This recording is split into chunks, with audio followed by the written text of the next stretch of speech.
Boa tarde, são 17 horas aqui em Paris, os títulos do jornal. Liliana Henriques. Portugal, António Costa e a sua formação Partido Socialista alcançaram maioria absoluta nas legislativas antecipadas de ontem. Mali, o embaixador de França no país, tem 3 dias para abandonar Bamako, isto após declarações do chefe da diplomacia francês denunciando a ilegalidade das autoridades de transição. Connosco no estúdio está Moussa Lachili na realização e de imediato as notícias. Fogo 100.7 FM.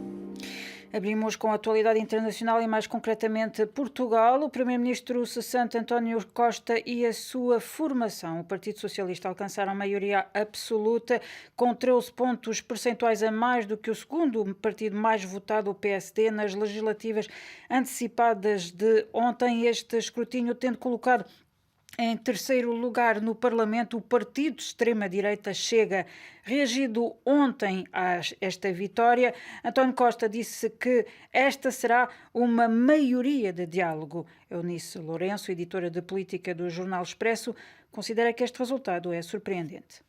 Este resultado eleitoral acaba por ser bastante surpreendente, porque na última semana o PS deixou de pedir maioria absoluta e parece tê-la conseguido precisamente porque deixou de a pedir. E o que conseguiu foi uma grande mobilização do eleitorado à esquerda, que foi votar no PS, voto útil no PS mesmo. E isso vê-se pelas contas, houve transferência direta de votos da CDU e do Bloco de Esquerda para o PS, de pessoas que quiseram mesmo ir votar para impedir uma maioria de direita. Estas sondagens que chegavam a apontar um empate técnico entre o PS e o PSD terão influenciado os eleitores? Sim, eu penso que influenciaram de facto os eleitores, que perceberam, sobretudo com as eleições autárquicas em Lisboa, que foram há meses, e isso acabou por ser uma lição sobre os efeitos das sondagens e uma lição para o PS e uma lição para os eleitores de esquerda.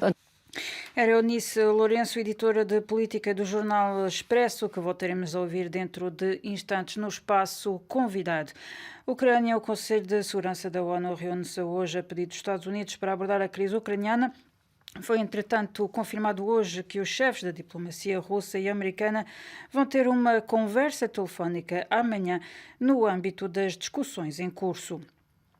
Reino Unido, Boris Johnson pediu novamente desculpa pelas festas organizadas na sua residência oficial em pleno período de confinamento no ano passado.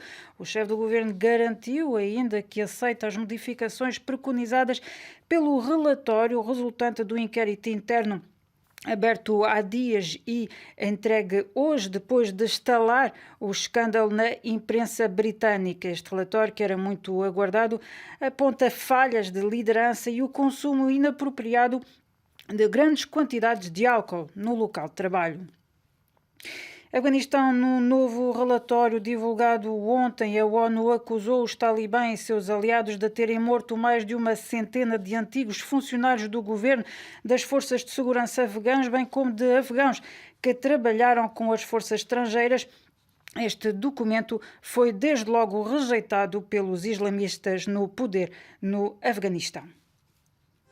Maputo 105 FM. Na atualidade africana, Mali, o embaixador da França no país, tem 3 dias para abandonar Bamako, isto após declarações do chefe da diplomacia francesa ter denunciado a ilegalidade das autoridades de transição.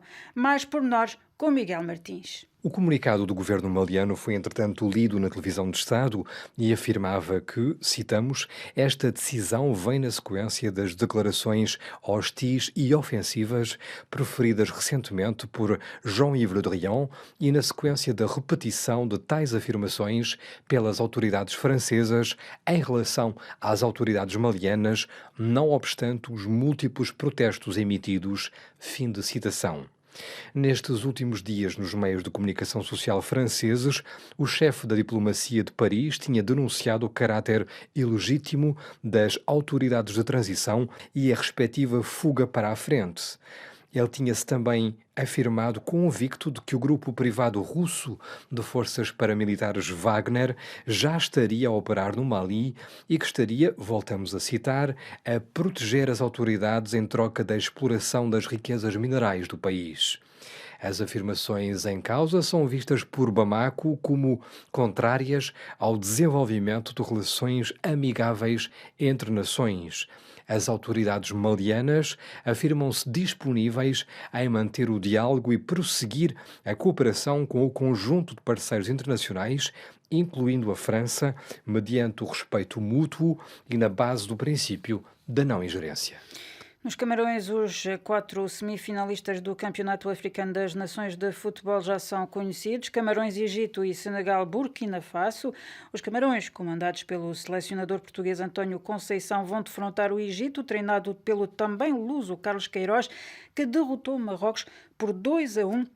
Após um prolongamento, em entrevista exclusiva à RFI, Carlos Queiroz analisou a vitória egípcia e já marcou o encontro com António Conceição nas bancadas. Agora, isto aqui é uma escada, digamos, um degrau de cada vez. Foi um jogo difícil, fantástico, a equipa do Marrocos, 30 jogos sem perder, brilhantes, jogadores brilhantes, grande treinador. Foi preciso ter 90 minutos de disciplina total, concentração, qualidade e, sobretudo, confiança em ter a bola.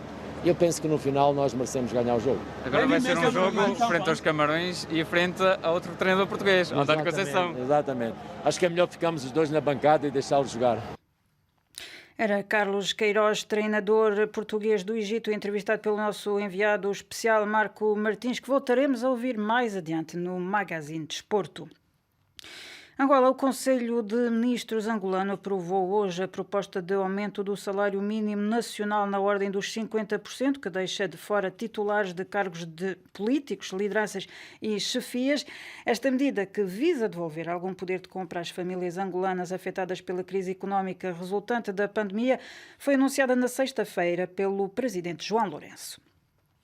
Guiné-Bissau, o Presidente da República promulgou hoje a Lei de Orçamento Geral do Estado para este ano, que tinha sido aprovado no Parlamento em dezembro. O orçamento de 2022 ascende a cerca de 375 milhões de euros, contra os 386 milhões aprovados no ano passado.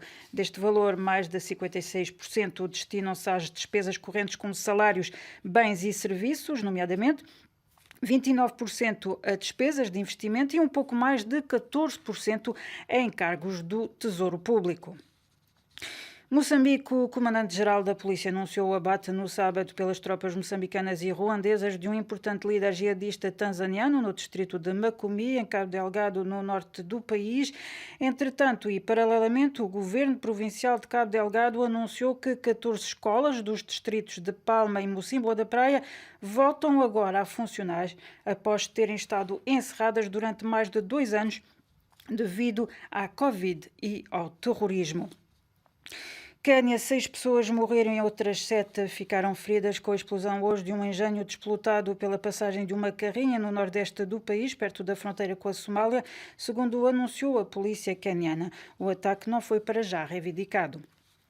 E no Burkina Faso, a junta militar anunciou o restabelecimento da Constituição enquanto se espera pela instauração de novos órgãos de transição. Entretanto, na senda do que decidiu a CEDEAO na sexta-feira, a União Africana também anunciou hoje a suspensão do Burkina Faso de todas as suas atividades no seio da organização.